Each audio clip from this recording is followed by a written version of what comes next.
urgent, urgent, urgent, peuple congolais. Nasengi bozala ebele. Yako partager lien ya émission oyo. Ekotela mokonzi ya mboka Félix Antoine Tshisekedi Tshilombo na présidence de la République. Quelque chose se prépare. Kindu, Kalemi, Katanga, pena niveau ya Minembwe en danger. Je répète, Kindu, Kalemi, Katanga, pena niveau ya Minembwe en danger, en danger, en danger. Mokolo Mwalendi, le 3 août 2026. Ezali naba militaire. Ebele bakoti na niveau ya Goma. Tozali komona ba militaire somalien, kenyen, éthiopien et ougandais. Bakoti ebele na niveau ya Goma. Avec comme objectif Kindu, Kalemi, Katanga et Minembwe. Bandeko, lelo toko panzela binon teke. Nazali kobelela vigilance. Car Rwanda a déjà balancé recrutement volontaire. Na niveau ya Rwanda, baza ko recruter ba Rwandais pour ba installer bango bisika kani. Bandeko, nalobi recrutement volontaire. Ils ont déjà lancé na niveau ya Rwanda, bazali ko recruter ba Rwandais pour na ko installer bango bisika kani. Nasengi bokoto toyeli bino ba révélation. La diplomatie. Il y a président Félix Antoine Tshisekedi Tshilombo en route vers la justice. La République démocratique du Congo contre le Rwanda. La Cour internationale de la justice. Balancé officiellement Bandeko. Procédure et bandit. Bandeko. Makambo ebandi Rwanda bakosamba pona lolenge ba envahir mboka na biso. Bandeko, bokoyeba makambo ezali awa. Kigali bandeko, bato bakomi tuna ebongwani ekomi Corée du Nord. Rwanda ekomi Corée du Nord. Paul Kagame a lancé fermeture. Il y a de nombreuses églises na Rwanda. Aye kolandisa lisusu na sima bakanga banini na banini. Bandeko 14 millions ya ba Rwandais bazali ko vivre lokola bazala boloko liberté mozalité na Rwanda. Bandeko tokobeta lisolo yango awa. Emmanuel Ramazan Shadari et Obe Minako Nzala Zoko va transférer bango na auditorat militaire après avoir totalisé 200 jours na détention. Bandeko bazali ko reproché na bato wana na mbeba nini bokoyeba yango na émission ya Mokolo Mwalelo. Voilà, le gouvernement congolais Baouti ko annoncé fin juillet 2026 la signature d'un protocole avec le rebelle de FDLR. Oh, le Rwanda, le FDLR, bazali menace pour Namboka Nabiso. Et d'ailleurs, Tangoba Koloba, le rebelle, le FDLR ne sont pas des rebelles, sont des terroristes. Ya mboka mususu bakoti na mboka mususu. Protocole na ba terroriste wana ya ba FDLR oyo Kagame alobaka. Ezali kotalisa démilitarisation, leur cantonnement et la dissolution ya mouvement wana. Ya kokama bandeko démarche oyo gouvernement congolais a lancé ezali contesté par le Rwanda. Bandeko, contesté par le Rwanda. N'est-ce pas bango nde batanga gaganga katongo midi pourquoi le FDLR bazal danger pour nabiso ceci cela to lancer procédure oyo et c'est le Rwanda nde ba contester yango. Bandeko bokoyeba ba réalité pe ba détail na émission Mokolo Mwalelo. Le général James Fweka Andoui bandeko auti kopesa likanisi na ye par rapport à la progression de la coalition M23 par AFC par RDF dans les hauts et moyens plateaux. Bandeko, likanisi ya Général James Fweka Andui ya Bawazalendo apesi likanisi nini pona kostope ndenge ba coalition M23 va progresser rapidement. Bandeko, tu repères détail. Alors, bonjour et bonsoir, chers fidèles internautes de partout dans le monde. J'espère que vous allez bien. Merci beaucoup, Nabalandi Nabiso, ba Congolais de Tata et de Mama. Merci beaucoup na le diaspora congolais de partout dans le monde. Zoto libanda ya mboka, memolema na kati ya mboka ya Congo. Oyo ekoma bilei na bino ya tango iso ya koluka koyeba Congo elalaki ndenge nini, Congo elamuki ndenge nini, mambo matali politique ya mboka na bino la République démocratique du Congo, évolution ezali kolekalo lenge kani. Voilà, bae ya ba bonjour na pesi bino ba bonjour, bae ya ba bonsoir na pesi bino ba bonsoir, ezali ko dépendre na tango oyo bozweli émission ya mokolo voilelo. Na ndenge na talisaki na introduction ya koloba urgent, ya kobelela vigilance, car opération eza déjà na kati ya kobongama Kindu Kalemi Katanga Minembwe ezali en danger. Parfois je me pose beaucoup de questions. Nous avons le service de renseignement civil et militaire. Tozali na chef d'état-major général, il y a FARDC, Tozali na VPN de la défense ainsi que le VPN de l'intérieur. Bamakambo yo biso tozwaka na nzela ya ba investigation na biso tozala ba moyen te, mais baye oyo natangi baza na ba moyen oyo longo bani ya kozwa ba information partout. Mais pourquoi babiloko ya boye biso nde tobelelaka, mais côté na bango bokomona parfois bakangi maboko. Tokoki te komema bitumba oyo ya kozela kaka parti songolo pakala ekwei po biso to banda kobunda po toluka to récupérer yango. Boyebi tango bisika etombaka eza ba innocent na ba innocence oyo bakufaka. Il y a plusieurs de victimes. Pour na koempêcher ekweya te bato bakufa te, esengeli tobongamaka deja na tango oyo, na tango toyoki deja planification ya kofrape place boye, biso fo tobongama pona ko contre yango. Il faut tobonganaka pona ko contre yango. Na tango oyo na koloba na bino bandeko, planification eza kosalema na niveau ya Goma. Un grand nombre de militaires Baoutina, Somalie, Kenya, Éthiopie et Ouganda bakatisaki baye bakoti mokolo mwalendi le 3 août 2026 na niveau ya Goma. Bandeko, je répète, ezali na un grand nombre de militaires venus de Somalie, Kenya, Éthiopie et Ouganda seraient entrés na Goma mokolo mwalendi le 3 août 2026. D'après ba information tozali na yango, après ba source na biso ezali kotalisa ete bazali kobongama pona kokende vers le sud Kivu. Pona kokende vers le sud Kivu.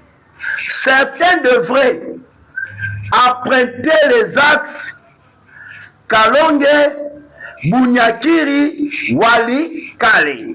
Je répète, Bamisusu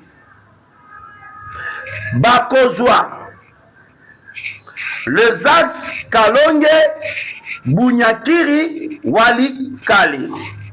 Bamisusu bakoleka pa Mwenga, pe misusu bakozwa nzela po bakende ko se déployer dans la plaine. Objectif na bango ezali Chindu, Kalemi, Katanga et une partie bakokende sur le plateau de Minembwe. C'est ça l'opération. Parce que notre devoir c'est de dénoncer. Notre devoir est ya kobelela. Nandenge na lobaka soki omoni ndoki belela avant mongongo mwayo mokauka bandeko na beleli. Soki totiki bango ba avancer. Soki totiki plan na bango esimba car réussite ya plan na bango ekokumba liwa ya ba innocent na ba innocente. Elongo bani na biso tobongama mpona kokontre bango. Même Uvira Oboa komona bandeko, Uvira pe eza en danger. Uvira eza en danger. Bautaki kolonse ville morte. Oyo atami tuka ebima kite. Bato basala kite. Batikalaki na bandako na bango. La société civile etalisaki 4 point oyo bazali kosenga na gouvernement congolais elongo bani basala esengeli kopesa mandoki maye oyo elongo bani na bawazalendo pe na bamilitaire ya malamu ya FARDC pona komene guerre décisive contre la coalition M23 par RDF par AFC. Batalisi pe bakebisi bawazalendo to ya FARDC oyo bakolaboraka na ba ennemi basengi na gouvernement congolais elandela dossier wana de près bandeko. Aujourd'hui le général James Fweka Andui oyo azali général ya ba wazalendo apesi likanisi na ye concernant la progression de la coalition M23 par RDF par AFC dans les hauts et moyens plateaux. Alobi boye bandeko, obstacle qui empêche les Wazalendo de mener correctement une guerre décisive contre cette agression. Ezali selon général James Fweka Anduli. Selon ye ezali manque d'un arsenal militaire oyo ko favoriser ba Wazalendo ba bloquer progression ya ba élément rwandais du M23. Il relève que certains points nécessaires qui doivent être appliqués pour stopper cette coalition, tels que le soutien des équipements militaires aux Wazalendo et aux certaines unités de FARDC qui sont sérieuses au front. Mais, nakolingana ntosolala le côté wana.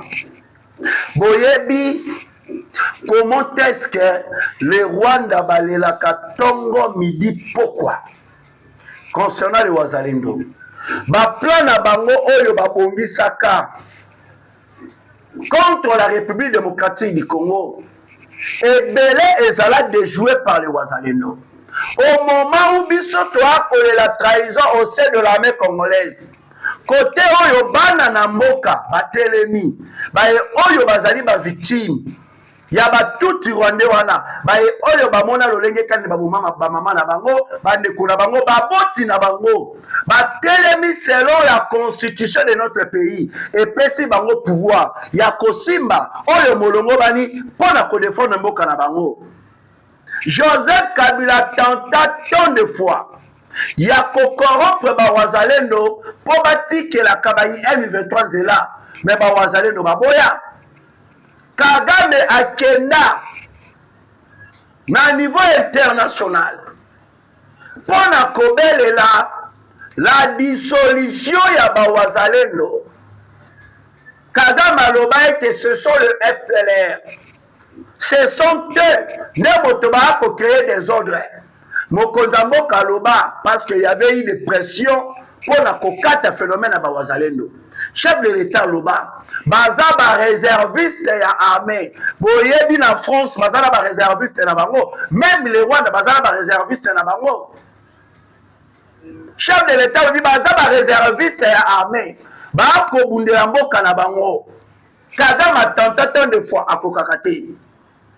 Mais la difficulté, oyo bawazalendo balelaka tango iso, parce que nous avons la grâce ya kozala na bato lokola bawazalendo batelemi oyo bakofuta bango te me babundela mboka na bango eza grâce toza na yango. Mais boni kodote bango maye oyo elongo bani po babundela mboka bapesaka bango te. Pourquoi bapesaka bango te? Pourquoi? Là, ce qui te rebi total à yango na angle mosusu, c'est la trahison.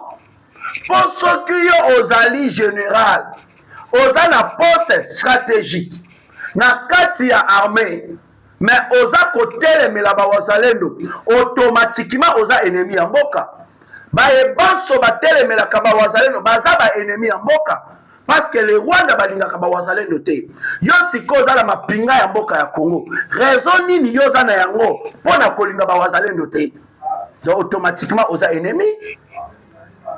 Le chef d'état-major général na yebi te Jules Banza. Mosala na ye ezalaka nini? Avec Christian Tueur et Chonge Chatrêtre wana. Mais quand même, abandaki ko flatter, ko bercer, ko na ba mo ba parade militaire mususu, ba causerie morale. Jules Banza sala yango te. Escalandela ka de près situation na ba ligne de front.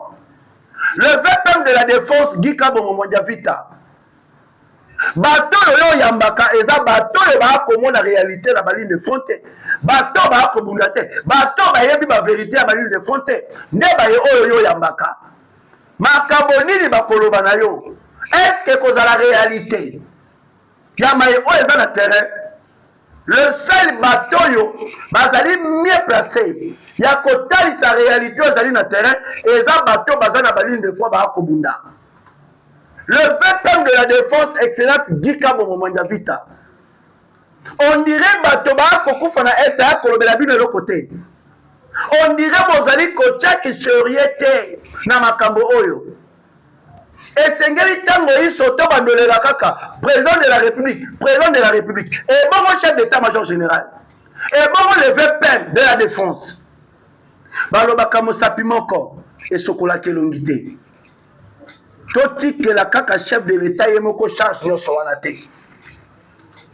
Na finga kate na lobela bato mabete, mais na linga kako ramener ba autorité na biso na conscience. Tango yo wana zo bongisa ba plan ya makasi. Yango nga na lembaka te kobelela vigilance. Le Rwanda intensifie le recrutement volontaire des Rwandais pour s'installer à Minembwe.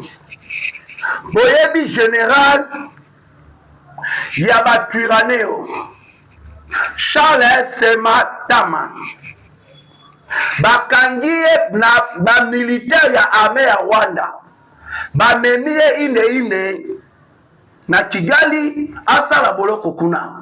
Selon ba source na biso Kagame alobi ete azali kotosa mibeko na ete yene moto wa moto ya baturaneo.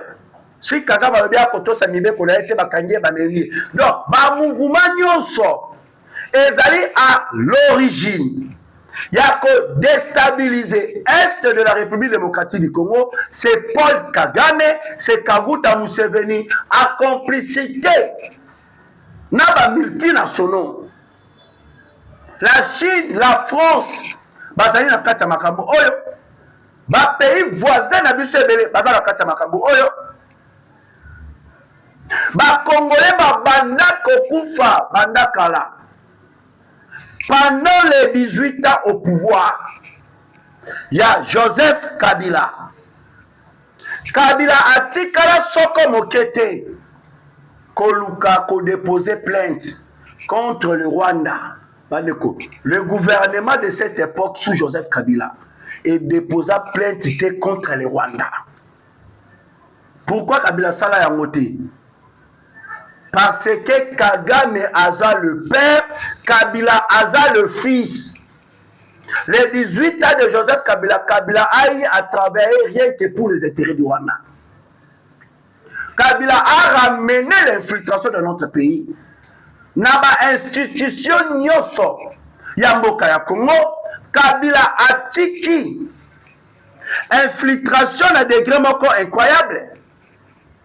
Les autres a comme on a trahison de par-ci par-là, c'est parce que Kabila a favorisé l'installation ya ba Rwandais na ba institution nyoso ya mboka na biso pour ba travailler rien que pour l'intérêt à Rwanda. Parfois je me pose des questions. Journée à Génocoste, est-ce que Kabila peut aller là? Kabila peut passer. Jamais de la vie. Azali à l'origine. Il y a millions de Congolais. Août n'est pas une simple date du calendrier. C'est le jour où la République démocratique du Congo rend hommage à ces millions de fils et de filles emportés par plus de 3 décennies de conflits meurtriers. C'est le jour du Génocoste. Le mot Génocoste est la contraction de génocide et coste. Coup. Il exprime une réalité tragique. Des millions de Congolais ont payé de leur vie le prix de la convoitise autour des immenses richesses naturelles de leur pays. Depuis le déclenchement de la Deuxième Guerre du Congo, le 2 août 1998, les estimations font état de plus de 6 millions de morts, victimes des combats, des massacres, des maladies et de la famine provoquées par la guerre. À cela s'ajoutent plus de 7 millions de déplacés internes, des centaines de milliers de femmes victimes de violences sexuelles, des milliers d'enfants enrôlés de force et des communautés entières rayées de la carte. Le Génocoste n'est donc pas seulement le souvenir des morts, c'est la mémoire d'un peuple qui refuse que s'essouffler. L'un des épisodes les plus marquants reste la guerre des 6 jours à Kisangani, en juin 2000. Pendant plusieurs jours, les armées rwandaises et ougandaises se sont affrontées au cœur d'une ville congolaise. Bilan: plus de 1000 civils tués, plusieurs milliers de blessés, des quartiers entiers détruits et une population traumatisée. Kisangani n'était pas le champ de bataille d'un conflit congolais. Les Congolais y ont été les premières victimes d'une guerre qui les dépassait. Aujourd'hui encore, beaucoup de jeunes Congolais. Le 2 août est devenu une journée nationale de commémoration. Pourtant, sans mémoire, il ne peut y avoir ni justice, ni unité, ni paix durable. Le Génocoste n'est pas un slogan politique. Il n'est pas un fonds de commerce. Il est le cri de millions de victimes dont les noms ne figurent dans aucun livre d'histoire, mais dont le sacrifice oblige. Cette journée doit devenir un rendez-vous de mémoire pour chaque Congolais, quelles que soient ses opinions politiques, son origine ou sa province. Car lorsqu'un Congolais est tué pour les richesses de son pays, c'est toute la nation qui est blessée. Se souvenir, c'est rendre juste, transmettre leur histoire, c'est protéger les générations futures. Et affirmer plus jamais ça, c'est rappeler au monde qu'aucun minerai, aucune ambition politique et aucun intérêt économique ne vaudront la vie d'un. Victime de combats, de massacres, de maladies.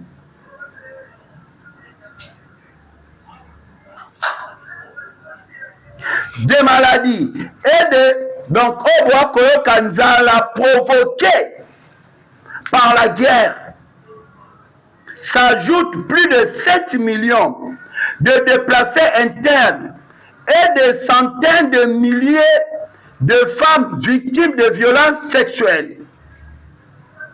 Des milliers d'enfants enrôlés de force et des communautés entières relayées de la carte.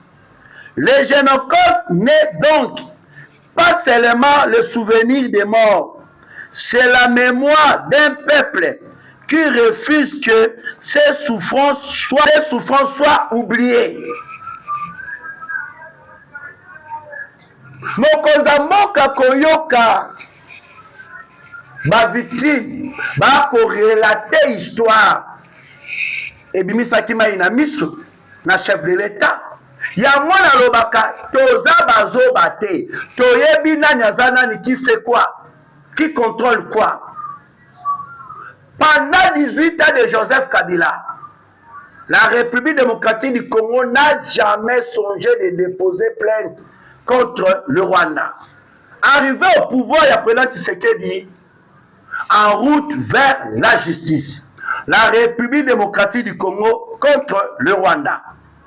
La Cour internationale de la justice a officiellement fait avancer la procédure engagée par la République démocratique du Congo contre le Rwanda en fixant les délais pour que les deux pays déposent leurs arguments écrits.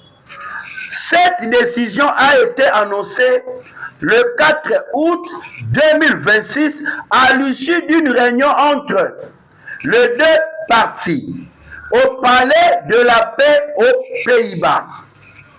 Selon le droit international, aucun État n'a le droit d'envahir un autre pays sans fondement juridique valable. Si la Cour conclut que le Rwanda a violé le droit international, elle pourrait ordonner de réparation en faveur de la République démocratique du Congo.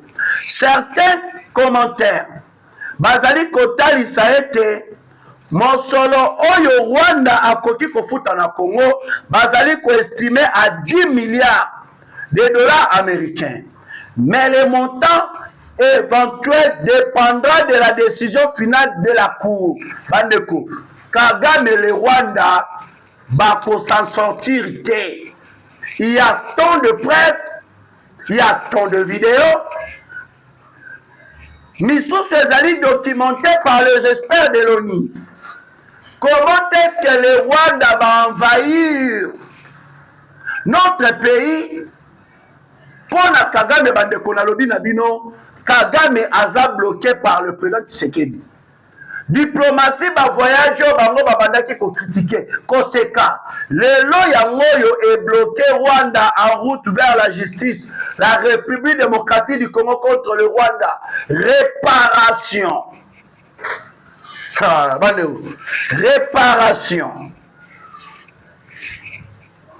N'est-ce pas le Rwanda tango nyonso balobaka, oh non, le FDLR, bazali menonce, pour nambo cannabiso, patati, patata. Oui, le FDLR, baza menonce.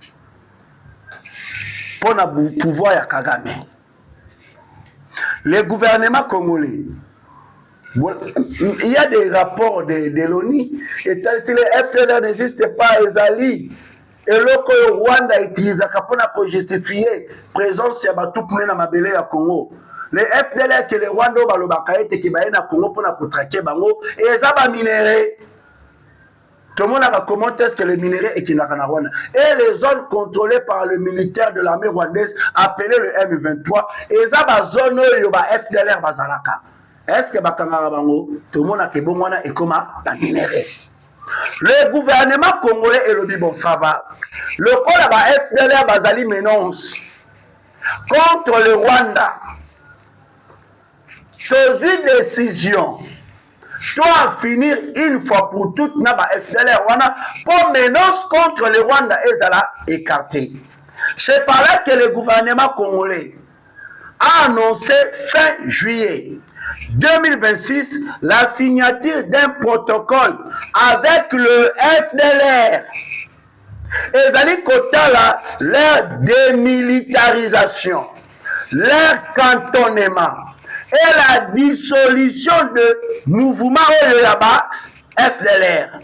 Une démarche vivement, Bandeko, démarche Ezali vivement contestée par le Rwanda.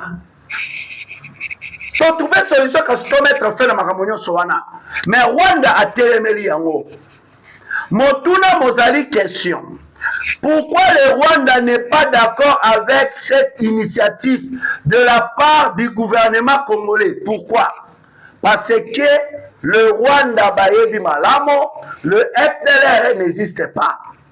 Kokende na volé oyo, eza kolakisa, lokuta na ye na poisa, fait Rwanda kozanga marchandise, ya ko justifier présence na bango na mabele ya Congo. C'est ça la réalité. Na tango yo bandeko, il y a tellement de Rwandais bazui ba mabele na este. Ba Rwandais ba kotie belé ba installé ba Rwandais partout na este. Nga na bele la katango nyoso ya koloba to silisa problème oyo. Avant que to déclarer Kimia et Zongi partout, on doit d'abord commencer. Il y a lancer procédure, il y a identification de la population à Est. En fait, au Kangaba Rwanda, on a tous les Sabango na Rwanda. Bon, moni dossier oh la tabiso singana kingo yaba la communauté banyamulenge. Toko risque ba Rwanda bazu ba koti, ba comme la communauté ceci cela. Ba banda ko créer toujours des gens de panaliso. Là, ils ont les canissinapi ici. Il y a commencé l'identification. Na est il faut que bitumba oyo mo sili. Tolongi yango. Moi j'ai toujours la foi. La victoire nous appartient. Kagame bandeko, boyo kaseke Kagame a décidé. Ba Rwandais bazalaka 4 et 14 millions de Rwandais. Liberté exatée na Rwanda. Liberté exatée. Mais beaucoup de monde a Kabila bato ba entourer Kagame. Et lui-même Kagame, Koloba président Tshisekedi c'est un dictateur. Entre président Tshisekedi na Kagame na dictateur. Entre président Tshisekedi na Kabila. Nani aza dictateur. En tout cas, Sony zanga bato mususu. Ngai komona parmi les déclarations que Kabila salaka a traité président Tshisekedi aza dictateur. Le monde en envers. Paul Kagame a transformé Rwanda en Corée du Nord, Tonini, Motuna. Après la fermeture de nombreuses églises au Rwanda, et comme il tourne Sikoyo, il y a un magasin d'alcool. Kokanga, Baba, ba terrasse, Kokanga, Kagama Lobi, ba magazo, ba tekaka. Ba alcool, ba bar, ba terrasse, et Kangama. Après, ba église, et y a Sikoyo na ba magasin d'alcool, ba bar, ba terrasse, et Kangama. Certaines personnes craignent qu'à l'avenir, le gouvernement puisse même exiger que le Rwandais avant Babalana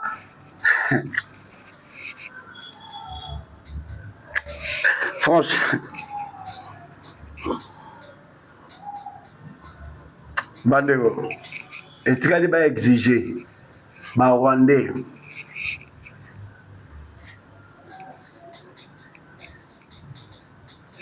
avant Babalana tout il faut koye banana noté koye banana noté bobalana bokoya koye bana sima na libala eloko etikali belé ba ko banga ke ekoma liberté d'expression ni komeli yango na Rwanda droits humains ni komeli yango na Rwanda des pays comme Maurice, l'Afrique du Sud, l'Angola et la Namibie sont souvent considérés comme plus développés que le Rwanda et beaucoup de leurs citoyens jouissent de plus grande liberté personnelle. Alors pourquoi de règles aussi strictes imposées par Paul Kagame? La liberté de 4 millions, 14 millions plutôt, la liberté de 14 millions de Rwandais, Bandeko. Kagame a bloqué à mort. Le monsieur en question, je vous assure, Kagame kosukela ye mabe Kagame. Je vous assure. Je ne sais pas si tu as combien de minutes. Je vous assure Kagame kosukela ye mabe. On nous signale que ba minute déjà tout ça est presque ba minute nyonso. J'aimerais quand même, dans le bilan, quelques points. Reconnaissance du génocide. Le Congo a besoin de votre voix. Pendant plus de 3 décennies, des millions de Congolais ont payé le prix des conflits à l'est de la République démocratique du Congo, de vies perdues, de femmes violées, des enfants massacrés, de familles brisées. Le silence ne peut plus être la seule réponse.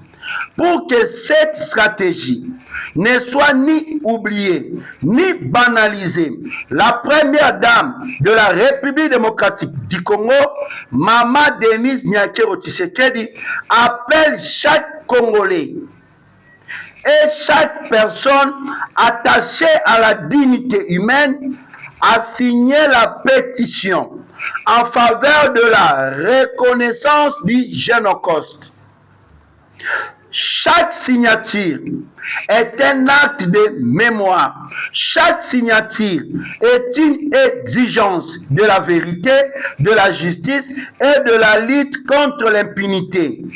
C'est une façon de dire au monde, le Congo se souvient et réclame justice pour ses victimes.